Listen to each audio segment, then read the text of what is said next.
Hello friends, good morning. നമ്മുടെ Kerala T V സീരിയലിലേക്ക് എല്ലാവർക്കും സ്വാഗതം. അങ്ങനെ നമ്മുടെ അനിയും നന്ദുവും എല്ലാവരും കൂടെ ചേർന്ന് ആ ഗ്രൗണ്ട് ഒന്ന് ക്ലിയർ ആക്കാനായിട്ട് നോക്കിയതാ.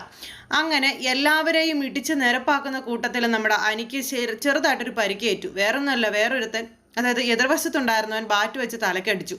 അനി ആ അടിയും കൊണ്ട് അവിടെ വീണു. പിന്നെ അത് സീനായി. അവന്മാരെല്ലാവരും കൂടെ അവിടെ നിന്ന് ഓടി രക്ഷപ്പെട്ടു. പിന്നെ അനിയെ ഹോസ്പിറ്റലിൽ എത്തിക്കണമല്ലോ. നന്ദു ഓടി വന്നു, അനിയെ ഇങ്ങനെ കോരിയെടുത്തു. പിന്നെ എല്ലാവരും കൂടെ ചേർന്ന് ഹോസ്പിറ്റലിലേക്ക് കൊണ്ടുപോകുക.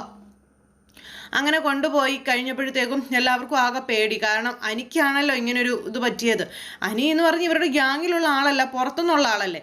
അപ്പോഴേക്കും അനിക്ക് ഇങ്ങനെ വന്നപ്പോൾ എല്ലാവരോടും മറുപടി പറയേണ്ടി വരും. അപ്പം അതെങ്ങനെ എന്ത് ചെയ്യും എന്നുള്ളൊരു ടെൻഷനായി ഇവർക്ക് എല്ലാവർക്കും. ആകെ പേടിയായി.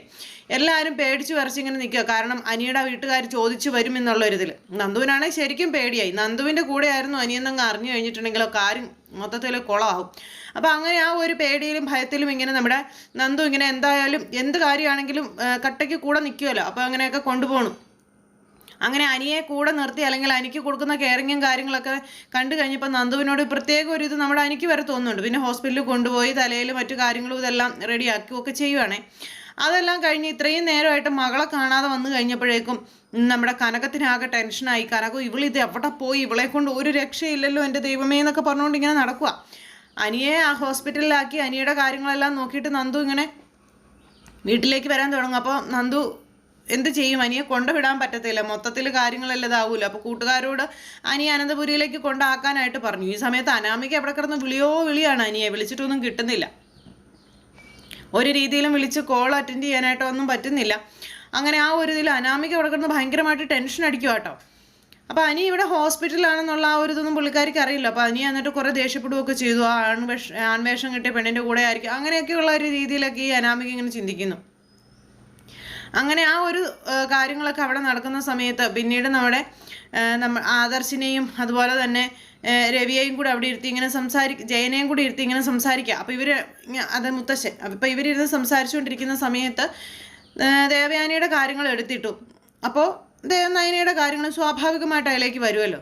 മുത്തശ്ശൻ അന്നേരം ആദർശിനോട് പറഞ്ഞു കൊടുക്കുകയാണ്, മോനെ, വിവാഹം കഴിയുന്നതോടുകൂടി അമ്മയെയും അച്ഛനെയും വെറുക്കണമെന്നൊന്നും ഒരിക്കലും ആരും പറയില്ല, അല്ലെങ്കിൽ ആരും പറഞ്ഞു തരികയില്ല. പക്ഷേ അതിനോടൊപ്പം താലി കെട്ടിയ ഭാര്യയ്ക്കും ഒരു പ്രാധാന്യം കൊടുക്കുകയും അവളെ കൂടെ നിർത്തുകയും ചെയ്യണം. അങ്ങനെയാണ് ഒരു പുരുഷൻ ചെയ്യേണ്ടത്. അതിന് മറ്റാരും എന്തു പറയുന്നു എന്നുള്ളതൊന്നും ചിന്തിക്കേണ്ട കാര്യമില്ല. അതിനൊന്നും ഒരു പ്രസക്തിയുള്ള കാര്യമല്ല. മോൻ തീർച്ചയായിട്ടും നയനമോളെ അംഗീകരിക്കണം, അല്ലെങ്കിൽ മോൻ്റെ കൂടെ ഒരു പാതിയായി തന്നെ കാണണമെന്നൊക്കെ പറഞ്ഞു. എന്ന് കരുതി നീ നിൻ്റെ അമ്മയെ വെറുക്കണമെന്ന് ഒരിക്കലും മുത്തശ്ശൻ പറയില്ല. എൻ്റെ അമ്മയെ വെറുത്തിട്ടൊരു ജീവിതം എനിക്കില്ല മുത്തശ്ശ. അവളെ ഞാൻ കളഞ്ഞാലും എൻ്റെ അമ്മയെ എനിക്ക് കളയാൻ പറ്റുമോ മുത്തശ്ശ എന്നൊക്കെ ഇങ്ങനെ മനസ്സുകൊണ്ട് ആദർശം ഇങ്ങനെ ഇരുന്ന് ചിന്തിക്കാം. മോനിപ്പോൾ ചിന്തിക്കുന്നത് എനിക്ക് മനസ്സിലാകും. അപ്പോഴേക്കും ആദർശം ഒന്ന് ഞെട്ടി. പക്ഷേ മുത്തശ്ശൻ ഒരിക്കലും അത് പറയില്ല. കാരണം നിൻ്റെ അമ്മ നിനക്ക് വലുതാണെന്ന് എനിക്കറിയാം. അതുപോലെ തന്നെയാണ് മോനെ അവളും. അവൾക്ക് നീ മാത്രമേ ഉള്ളൂ എന്നൊക്കെ പറഞ്ഞു. പിന്നെ ഞാൻ മരിച്ചു പോയാലും എൻ്റെ ആത്മാവ് ഇവിടെയൊക്കെ തന്നെ കാണും. ആ സമയത്ത് ഈ കുടുംബം തല്ലിപ്പിരിക്കുന്നതും വെട്ടിമുറിക്കുന്നതും കാണാനുള്ള ഇടയുണ്ടാകരുതെന്നൊക്കെ പറഞ്ഞ് മുത്തശ്ശൻ ഇങ്ങനെ കണ്ണ് നിറഞ്ഞ് സംസാരിക്കുക. അപ്പം അച്ഛൻ എന്താ ഈ പറയുന്നത്, ഇങ്ങനെയൊന്നും ഉണ്ടാവില്ലെന്നൊക്കെ പറഞ്ഞുകൊണ്ട് ജയൻ അന്നേരം അവിടെ ഇരുന്ന് ഇങ്ങനെ പറഞ്ഞു. അങ്ങനെ ഉണ്ടാകും അതെനിക്ക് അറിയാവുന്നത് കൊണ്ടാണ് ഞാനത് പറഞ്ഞത് എന്ന് മുത്തശ്ശൻ ഇങ്ങനെ പറഞ്ഞു. അപ്പോൾ അതൊക്കെ കേട്ടപ്പോൾ ആദർശ് പറഞ്ഞു, മുത്തശ്ശൻ ഇങ്ങനെ ആവശ്യമില്ലാത്ത കാര്യങ്ങളൊന്നും ചിന്തിച്ച് ടെൻഷൻ ആവേണ്ട കാര്യമില്ല, അങ്ങനെയൊന്നും സംഭവിക്കില്ല, അങ്ങനെയൊന്നും ഒരിക്കലും വരില്ല എന്നൊക്കെ പറഞ്ഞു. അങ്ങനെയൊക്കെ വരില്ല എന്ന് പലപ്പോഴായിട്ട് പല കാര്യങ്ങളിലായിട്ട് ചിന്തിച്ചതാണ്. പക്ഷെ അതിൻ്റെയൊക്കെ എതിർവശമാണ് ഇപ്പോൾ ഇവിടെ സംഭവിച്ചുകൊണ്ടിരിക്കുന്നത്. അതുകൊണ്ട് തന്നെ ഇതല്ല, ഇതിൻ്റെ അപ്പുറം വരുമെന്ന് മുത്തശ്ശൻ അറിയാവുന്നുള്ള കാര്യമൊക്കെ മുത്തശ്ശൻ ഇങ്ങനെ പറയാം. അപ്പോൾ ഭയങ്കര കലിപ്പിലാണല്ലോ അമ്മ നെക്ലേസ് നയനയ്ക്ക് കൊടുത്തതിൻ്റെ പേരിൽ. അപ്പോൾ ആദർശ് നയനയ്ക്ക് ആ നെക്ലേസ് കൊടുത്തതിൻ്റെ ആ ഒരു സന്തോഷത്തിലാട്ടോ നയന. കാരണം എല്ലാവരുടെയും മുന്നിൽ വെച്ചിട്ടാണല്ലോ അത് നയനയ്ക്ക് കൊടുത്തത്. അപ്പോൾ ആദർശിന് ശരിക്കും എന്തോ ഇഷ്ടമൊക്കെ ഉണ്ട് എന്നുള്ളൊരു പ്രതീക്ഷയോട് കൂടി പാവം ഇങ്ങനെ വളരെ ഹാപ്പി ആയിട്ട് അങ്ങനെ നിൽക്കുന്നു. എന്തായാലും ഇതേ സമയത്ത് നമ്മുടെ ആദർശ് മുറിയിലേക്ക് ചെന്നു. അപ്പം നമ്മുടെ നയന മാല കഴുത്തേലിട്ടുകൊണ്ട് അങ്ങനെ ഇരിക്കുന്നുണ്ട്.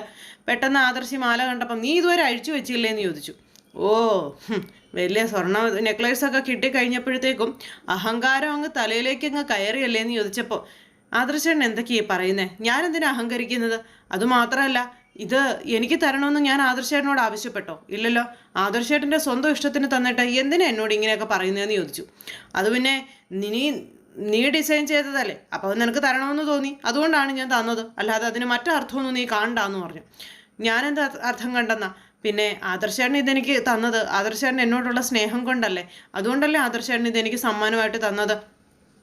ഞാൻ ഡിസൈൻ ചെയ്തതിനപ്പുറം ആദർശേട്ടൻ്റെ സ്നേഹമല്ലേ ഇതെന്നൊക്കെ ചോദിച്ചപ്പം, നീയേ ഒരുപാട് അങ്ങ് സംസാരിച്ച് കാട് കയറി പോകേണ്ട കാര്യമൊന്നുമില്ല. എനിക്ക് നിന്നോടുള്ള മനോഭാവത്തിൽ ഒരു മാറ്റവും സംഭവിച്ചിട്ടില്ല. പിന്നെ ഞാൻ നിന്നോട് ഈ കാണിക്കുന്നതും അല്ലെങ്കിൽ നിന്നോടുള്ള സ്നേഹം കാണിക്കുന്നതൊക്കെ മുത്തശ്ശനെ കാണിക്കാൻ വേണ്ടിയിട്ടാണ്. മുത്തശ്ശൻ പറഞ്ഞതുകൊണ്ട് മാത്രമാണ് നിനക്ക് ഈ ഒരു മാല ഞാൻ സമ്മാനമായിട്ട് തന്നത്, അല്ലാതെ അതിനപ്പുറം ഞാൻ നിന്നെ ഒരു രീതിയിലും വിലമതിക്കുന്നില്ല അല്ലെങ്കിൽ വില കൽപ്പിക്കുന്നില്ല എന്ന് പറഞ്ഞു. അത് കേട്ട് കഴിഞ്ഞപ്പോൾ നയന ഞെട്ടിപ്പോയിട്ടോ. അപ്പം മുത്തശ്ശന് വേണ്ടിയിട്ടാണ് ഈ ത്യാഗം മുഴുവൻ സഹിക്കുന്നതെന്നും ഈ കോപ്രായങ്ങൾ മുഴുവൻ കാണിക്കുന്നതെന്നും നമ്മുടെ നയനയ്ക്ക് മനസ്സിലായി. ഓഹോ, അപ്പം മുത്തശ്ശന് വേണ്ടിയിട്ടാണ് എന്നോട് ഈ ഒരു സ്നേഹപ്രകടനങ്ങളും കാര്യങ്ങളൊക്കെ കാണിക്കുന്നത്, അല്ലാതെ എന്നോട് ആത്മാർത്ഥമായ സ്നേഹം ഉണ്ടായിട്ടല്ലെന്ന് ഇപ്പം എനിക്ക് മനസ്സിലായെന്ന് പറഞ്ഞപ്പോൾ, അതിപ്പോഴാണ് നിനക്ക് മനസ്സിലായത്, നേരത്തെ നീ മനസ്സിലാക്കണ്ടായിരുന്നു എന്ന് ചോദിച്ചു.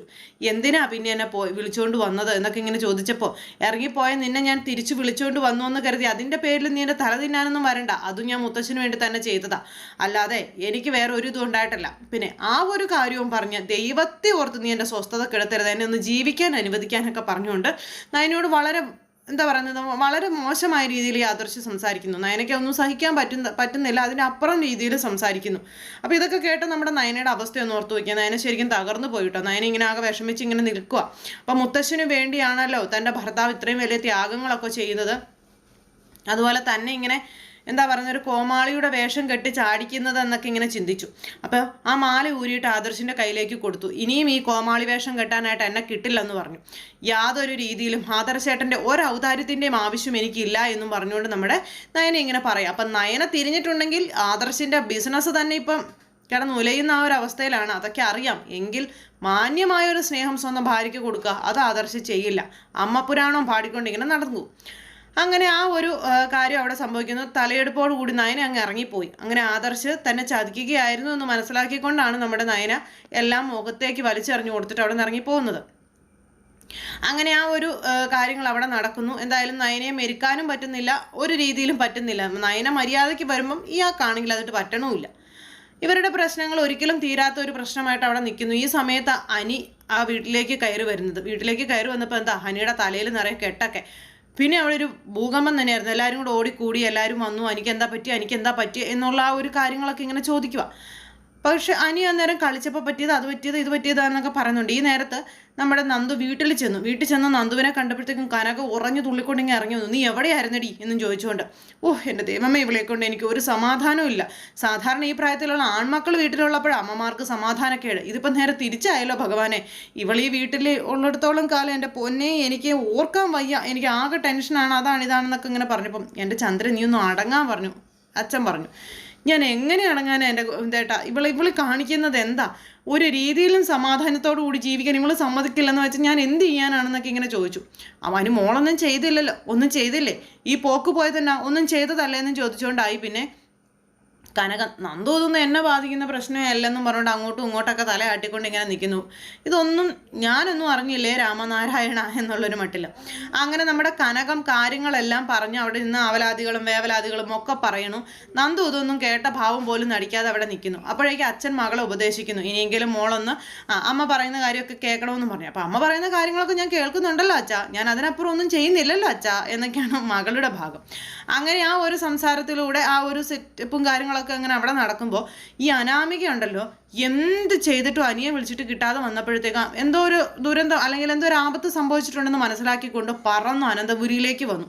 അപ്പോൾ ഇവരെല്ലാവരും കൂടെ ചേർന്ന് അനിയോട് ചോദ്യങ്ങൾ ഓരോന്ന് ചോദിച്ചുകൊണ്ട് നിൽക്കുക. അനിയനെ നോക്കിക്കൊണ്ട് ഇങ്ങനെ നിൽക്കുമ്പോഴായി എല്ലാവരുടെയും മുന്നിലൂടെ അനാമിക പറന്ന് കയറി വന്ന് തലക്കെട്ടുമായിട്ട് നിൽക്കുന്ന നമ്മുടെ അനിയെ വന്ന് കെട്ടിപ്പിടിക്കുന്നത്. എല്ലാവരുടെയും മുന്നിൽ അനി ഇങ്ങനെ എന്താ പറയുന്നത്, ഇങ്ങനെ ഉരുകി തീരുക എന്ന് പറയില്ലേ എന്നൊരവസ്ഥയിലേക്കായി. കാരണം എല്ലാവരുടെയും മുന്നിൽ വന്ന് അനീന്നും പറഞ്ഞ് കെട്ടിപ്പിടിച്ച് അനാമിക ഇങ്ങനെ നിൽക്കുന്നു. ഇനിയിപ്പോൾ ഇതാരാണെന്നും എന്താണെന്നും എവിടെ നിന്ന് വന്നെന്നും ഇവർ തമ്മിലുള്ള ബന്ധം എന്താണെന്നും ഇതെല്ലാം അനി എല്ലാവരോടും പറയേണ്ടതായിട്ട് വരും. അങ്ങനെ വരുമ്പോൾ അനി എന്ത് പറയും? മൊത്തത്തിൽ അനിയെ പെടുത്തിക്കളഞ്ഞ അനാമിക. അങ്ങനെ അനാമികത വന്ന് എല്ലാം കുളമാക്കിക്കൊണ്ട് അങ്ങനെ നിൽക്കുന്നു. അപ്പോൾ അങ്ങനെയൊക്കെയുള്ള ഒരു സാഹചര്യങ്ങളും കാര്യങ്ങളൊക്കെ കൂട്ടിയിണക്കിക്കൊണ്ട് ഇന്നത്തെ അടിപൊളി സൂപ്പർ ഹിറ്റ് കഥ വന്നിട്ടുണ്ട്. അപ്പോൾ എല്ലാവരും കാത്തിരുന്ന് കാണണം. എല്ലാവർക്കും നല്ലൊരു ദിവസം ആശംസിക്കുകയാണ്. എല്ലാവരുടെയും സപ്പോർട്ടിനും സ്നേഹത്തിനും ഒത്തിരി നന്ദി ഹൃദയത്തിൻ്റെ ഭാഷയിൽ അറിയിക്കുന്നു. അടുത്ത സൂപ്പർ ഹിറ്റ് കഥയുമായി കാണുന്നത് വരെ എല്ലാവർക്കും നന്ദി. അതോടൊപ്പം നമ്മുടെ ചാനൽ ആദ്യമായിട്ട് കാണുന്നവരുണ്ടെങ്കിൽ ഒന്ന് സബ്സ്ക്രൈബ് ചെയ്യണം കേട്ടോ. തൊട്ടടുത്ത് കാണുന്ന ബെൽ ബട്ടൺ അമർത്തി കഴിഞ്ഞിട്ടുണ്ടെങ്കിൽ നമ്മുടെ വീഡിയോസ് എളുപ്പത്തിൽ നിങ്ങൾക്ക് കാണാൻ കഴിയുന്നതായിരിക്കും. അപ്പോൾ ഒരിക്കൽ കൂടി എല്ലാവരോടും ഹൃദയത്തിൻ്റെ ഭാഷയിൽ നന്ദി അറിയിക്കുന്നു. താങ്ക്